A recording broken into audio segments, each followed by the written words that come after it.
जरूरी सूचना है आप सभी स्टूडेंट्स के लिए। स्टडी फॉर सिविल सर्विसेज का Android app Google play store में आ चुका है, उसको प्लीज तुरंत इंस्टॉल कर लीजिए। और अगर आप स्टडी फॉर सिविल सर्विसेज के सिर्फ ऐप से कोई भी कोर्स, कोई भी पीडीएफ परचेस करते हैं तो उसमें अप्लाई कूपन, अगर आप ज्ञान सर जो है आप उसमें अप्लाई करते हैं, ये कूपन कोड है, तो उसमें 20% फीस तुरंत माफ हो जाएगी। मतलब 20% डिस्काउंट तुरंत उसमें लग जाएगा। ज्ञान सर लिखना है, नॉर्मली ज्ञान सर स्मॉल लेटर में है सब कुछ, कोई स्पेस नहीं, कोई कॉलम नहीं, सिर्फ ज्ञान सर, GYANSIR। इस तरह से अगर कूपन कोड लगाते हैं आप ऐप में बाई करने से पहले, जो अप्लाई कूपन वाले में आता है, तो 20% का डिस्काउंट तुरंत मिलेगा। वीडियो देखिए। नमस्कार साथियों, स्वागत है आप सभी का स्टडी फॉर सिविल सर्विसेज में।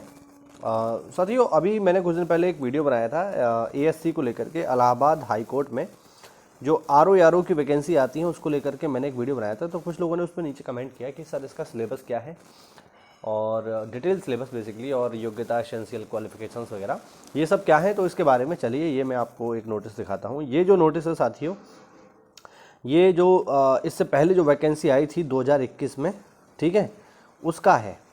तो लास्ट में जो वैकेंसी आई थी RO की, उसका है ये। तो ये ऑफिशियल है एक तरीके से। और मैं आपको बता दूं कि ये जो एग्ज़ाम है ये NTA करवाती है। इस बात को आप समझ लो कि इस पेपर को NTA करवाती है। NTA वही है जो अभी बहुत चर्चा में है पेपर आउट की वजह से, तो फिर आप थोड़ा सा देख लो इसको, है ना। तो NTA इस एग्ज़ाम को करवाती है। अब चलिए बात करते हैं RO मतलब जो RO की वैकेंसी है वो किस तरीके से आती है और क्या क्या योग्यताएं हैं, ये सारी चीज़ें। पहले तो ये देख लो फीस कितनी रहती है। तो फीस जो है करीब 800 रुपया रहती है, ठीक है, RO की, ठीक। जनरल और OBC के लिए, ST के लिए जो और SC के लिए जो है वो 600 रुपया करीब रहती है। ये तो बेसिक बात है। फीस से आप इतने करीब थोड़ी हो कि फीस भी ना भर पाओगे, तो वो सब छोड़ दो, काम की चीज़ें देखते हैं केवल। यहाँ पर आप देख सकते हो ये जो RO है ये लेवल 8 का है। लेवल 8 का मतलब हो गया कि 4800 ग्रेड पे का है। इस बात को आप ध्यान रखना, ठीक है। जो RO की वैकेंसी होती है ये 4800 ग्रेड पे की है। और अगर हम एसेंशियल क्वालिफिकेशंस देखें कि क्वालिफिकेशंस क्या हैं RO के लिए, ठीक है, तो यहाँ पर आप देखो साफ साफ लिखा हुआ है। पहला है बैचलर डिग्री, यानी कम से कम आप BA हो, BSc हो, BCom हो, ठीक है, BTech हो, कुछ भी हो, कुल मिला के ग्रेजुएट आप होने चाहिए, ठीक है।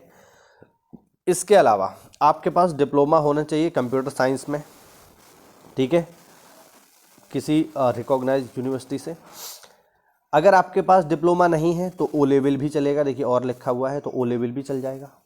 O लेवल भी नहीं है फिर और लगा हुआ है CCC भी चलेगा, ठीक है। तो ये आपकी योग्यताएं हैं। इसके अलावा आपको जो है बेसिक नॉलेज होनी चाहिए डाटा एंट्री वगैरह की।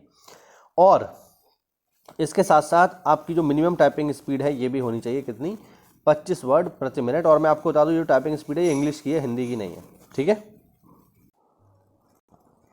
तो अंग्रेजी की टाइपिंग है और 25 वर्ड प्रति मिनट। ये देखिए कोई बहुत ज़्यादा नहीं है, आप ये नहीं कह सकते कि बहुत ज़्यादा है, कैसे कर पाऊंगा, नहीं यार। अगर आप एटलीस्ट 1 मंथ भी अच्छे से ट्राई कर लो तो फिर आपका जो है हो सकता है, ठीक है। मोबाइल पे ही अब तो जो है कीबोर्ड अटैच हो जाते हैं तो आप कर सकते हो, ठीक है, इतना कोई मुश्किल बात नहीं है। तो पहली चीज़ तो ये इसकी एसेंशियल क्वालिफिकेशन है। यानी आपके पास बेसिकली 2 चीज़ें होनी चाहिए, आप ग्रेजुएट हो प्लस आपके पास CCC हो, बात खत्म। आप फॉर्म भर पाओगे, कोई दिक्कत वाली बात नहीं है। ठीक है। बाकी देखिए जो पिछली बार वैकेंसी आई थी उसमें उर्दू के लिए भी कुछ वैकेंसी थी, रबी ऑफिसर उर्दू, तो उसके लिए अलग योग्यताएं हैं। मतलब योग्यताएं अलग नहीं है, बस उर्दू का आपके पास स्पेशल कोई क्वालिफिकेशन होना चाहिए। बाकी कंप्यूटर वाला तो वो सेम है, ठीक है। तो ये है। बाकी जो है इसमें रिजर्वेशन भी मिलता है, जैसे सभी वैकेंसीज में मिलता है तो इसमें भी मिलता है, ठीक है। किसको कितना मिलेगा वो सब यहाँ लिखा हुआ है, आप चाहो तो देख लेना। अब हम चलिए आगे बढ़ते हैं। और आगे बढ़ते हुए देखिए फिर से जो है वही योग्यता वाला ही है जो मैंने आपको बताया, तो ये तो हम देख ही चुके हैं। अब हम आते हैं सीधे जो इसकी सबसे इम्पॉर्टेंट चीज़ है जो आप लोग जानना चाहते हो, वो है इसका सिलेबस, ठीक है। तो सिलेबस भी यहाँ पर मैं आपको दिखा देता हूँ सबसे पहले, फिर और भी इसमें कुछ बातें हैं उसकी बातचीत हम लोग करेंगे। देखो साफ साफ लिखा हुआ है, the selection process shall comprise of 2 stages, यानी इसमें 2 स्टेजेस में एग्ज़ाम होगा। प्री और मेंस इसको नहीं कह सकते, एक ही दिन में दोनों हो जाएगा, तो एक ही दिन में एग्ज़ाम आपका ख़त्म होगा। पहला स्टेज जो 1 होगा वो होगा आपका जो multiple choice question type paper होता है, यानी आपका एक पेपर होगा GS का, लिखा हुआ जनरल स्टडीज़। और जनरल स्टडीज़ में जो पहला पेपर होगा उसमें क्या क्या आएगा यहाँ पर आप देख लो। जनरल साइंस आएगी, हिस्ट्री ऑफ इंडिया यानी आधुनिक मतलब भारत का इतिहास, और भारत के इतिहास में के बाद आप स्पेशली जो इंडियन नेशनल मूवमेंट है वो आपको देखने को यहाँ मिलेगा, मॉडर्न इंडिया बेसिकली। इसके अलावा इंडियन पॉलिटी, इकोनॉमी और कल्चर देखने को मिलता है, Indian agriculture, commerce and trade, ठीक है, population, ecology, urbanisation in India, ठीक है, ये सब है बिल्कुल आरओ वाला ही सिलेबस है जैसा हम यूपीपीएससी में देखते हैं वैसा ही। इसके अलावा world geography and resources of India, ये भी आपको देखने को मिलेगा। Current national and international important events यानी करंट अफेयर आपको देखने को मिलता है। जनरल एप्टीट्यूड में बेसिक रीजनिंग के क्वेश्चन आते हैं। इसके अलावा special knowledge regarding education, culture, agriculture, industry, trade, living and social tradition of UP यानी यूपी स्पेशल के कुछ सवाल आएंगे। Knowledge of general English and general Hindi of graduation level यानी बेसिक हिंदी और इंग्लिश के क्वेश्चन आएंगे। देखिए कितने आएंगे ये यहाँ पे नहीं लिखा है, ठीक है। पिछली बार जो पेपर हुआ था उसमें तो 10 या 15 नंबर में हिंदी इंग्लिश दोनों निपटा दिए थे, तो संख्या नहीं लिखी है कि कितने आएंगे, कि साहब 20 प्रश्न आएंगे हिंदी के, 20 आएंगे अंग्रेजी के, ऐसा नहीं है। 10-15 सवाल आएंगे, उसी में वो दोनों ही ऐड कर दिए जाएंगे। इसके अलावा elementary knowledge of computer, obvious बात है आरओ का काम कंप्यूटर पर होता है, तो आपको कंप्यूटर की नॉलेज भी यहाँ पर होनी चाहिए, ये इंपॉर्टेंट चीज़ है। अब देखिए इस एग्ज़ाम की जो सबसे इम्पोर्टेंट बात है वो है ये कि इसमें कोई नेगेटिव मार्किंग नहीं होती है, सबसे इम्पोर्टेंट इसमें यही है। मतलब मुझे लगता है ये एक ऐसा पेपर है भारत में जो आपको अधिकारी बनाने की क्षमता रखता है। ऑब्वियस बात है आप अधिकारी बन जाओगे 4800 ग्रेड पे के हो तो, और इसमें कोई नेगेटिव मार्किंग नहीं है। वरना मैंने जो एग्ज़ाम क्वालिफाई किया ग्राम विकास अधिकारी का, उसमें तो इतनी हैवी नेगेटिव मार्किंग थी 1/2 की, है ना, और इसमें कोई नेगेटिव मार्किंग नहीं है और ना ही कोई मिनिमम क्वालिफाई मार्क्स है। यानी पेपर अगर टफ हुआ तो हो सकता है 30% या 40% पे भी मेरिट चली जाए ठीक है, तो ये है। दूसरा आपको देखो इसमें क्या इंपॉर्टेंट चीज़ है, जिस दिन आपका जो है जीएस का पेपर होगा, ठीक है, उसी दिन आपका एक पेपर और होगा स्पेशल कंप्यूटर नॉलेज का। और कंप्यूटर नॉलेज का किस तरीके का टेस्ट होगा, तो इसमें जो है आपको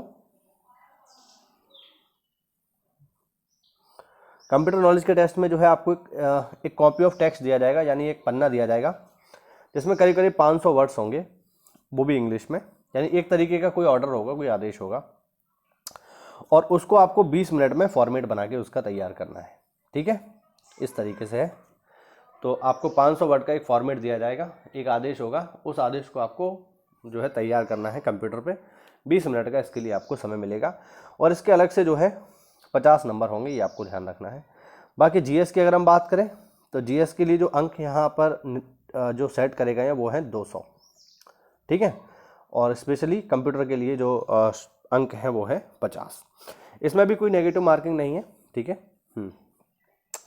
और बट इसमें जो है जो मिनिमम क्वालिफाई मार्क्स हैं वो हैं कितने, 25। मतलब कम से कम जो है आपको 50 में से 25 नंबर लाने पड़ेंगे कंप्यूटर के टेस्ट में, टाइपिंग में। अगर आप इससे 25 से कम ले करके आए तो भले आपके 200 में से 200 सही हैं, आपको फेल माना जाएगा।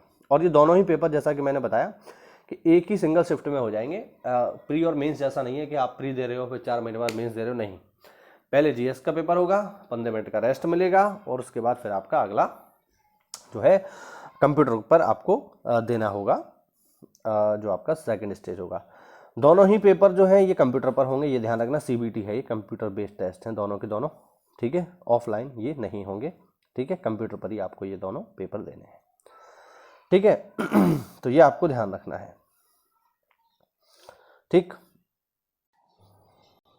अच्छा, एक इसमें चेंज हो गया है जो मुझसे मिस हो गया था, वो मैं आपको बता दूं कि इसमें भी जो है प्री और मेंस होगा, ठीक है। ये मेंस के लिए देखिए दिया हुआ है यहाँ पर, ठीक है, पहले नहीं होता था बट अब इसमें होगा ये। और ये सेकंड स्टेज का जो एग्ज़ाम है वो भी आप देख लो किस तरीके से होगा। पहले तो जितना भी वैकेंसीज होंगी उसका 5 टाइम्स जो है स्टूडेंट्स बुलाए जाएंगे मेंस के लिए। मेंस है इसमें, मैंने सॉरी पहले बोल दिया था, मेंस नहीं है बट मेंस है इसमें, रिव्यू ऑफिसर के लिए मेंस है। और मेंस जो एग्ज़ाम होगा ये सीबीटी नहीं होगा, कंप्यूटर बेस्ड नहीं होगा, ये कन्वेंशनल टाइप होगा, पेपर और पेन मोड पे, यानी प्रॉपर आपको लिखना पड़ेगा। ठीक है। और इसमें बेसिकली क्या होगा, ये जो पूरा का पूरा एग्ज़ाम है ये केवल और केवल ट्रांसलेशन का है। ठीक है, पहले आपको इंग्लिश टू हिंदी ट्रांसलेट करना है। ठीक है, 60 मार्क्स का। देखिए, translation from English to Hindi of an extract from a judgment, pleading, evidence and government resolution. यानी जो भी कोर्ट की जजमेंट होती हैं, प्लीडिंग्स होती हैं, एविडेंस होते हैं, वो आपको इंग्लिश में दिए जाएंगे, उसका हिंदी में ट्रांसलेट करना है। दूसरा, translation from English to Hindi of a section और some section of an act और रूल्स। यानी जो सरकार के कानून होते हैं उनको भी आपको ट्रांसलेट करना होगा। किसी एक वो कोई कानून दिया जाएगा, उसको हिंदी में आपको ट्रांसलेट करना है इंग्लिश से, 20 नंबर में।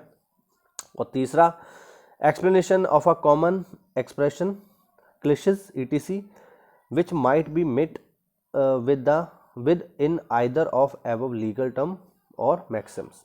ये 20 नंबर में आपको होगा। ठीक है, यानी 100 नंबर का ये हो गया आपका इंग्लिश टू हिंदी। उसके बाद देखिए, उसके बाद आप देखेंगे तो पार्ट 2 में आपको ट्रांसलेशन करना है हिंदी टू इंग्लिश। वही सब है जो ऊपर है, लेकिन बस इस बार इसको आपको हिंदी टू इंग्लिश करना है। पहले इंग्लिश टू आपने हिंदी किया था। तो ये आपका जो है रहेगा। और इसके लिए जो आपको समय मिलेगा साथियों, वो मिलेगा 3 घंटे और 200 अंकों का ये होगा यहाँ पर। ये आपको ध्यान रखना है।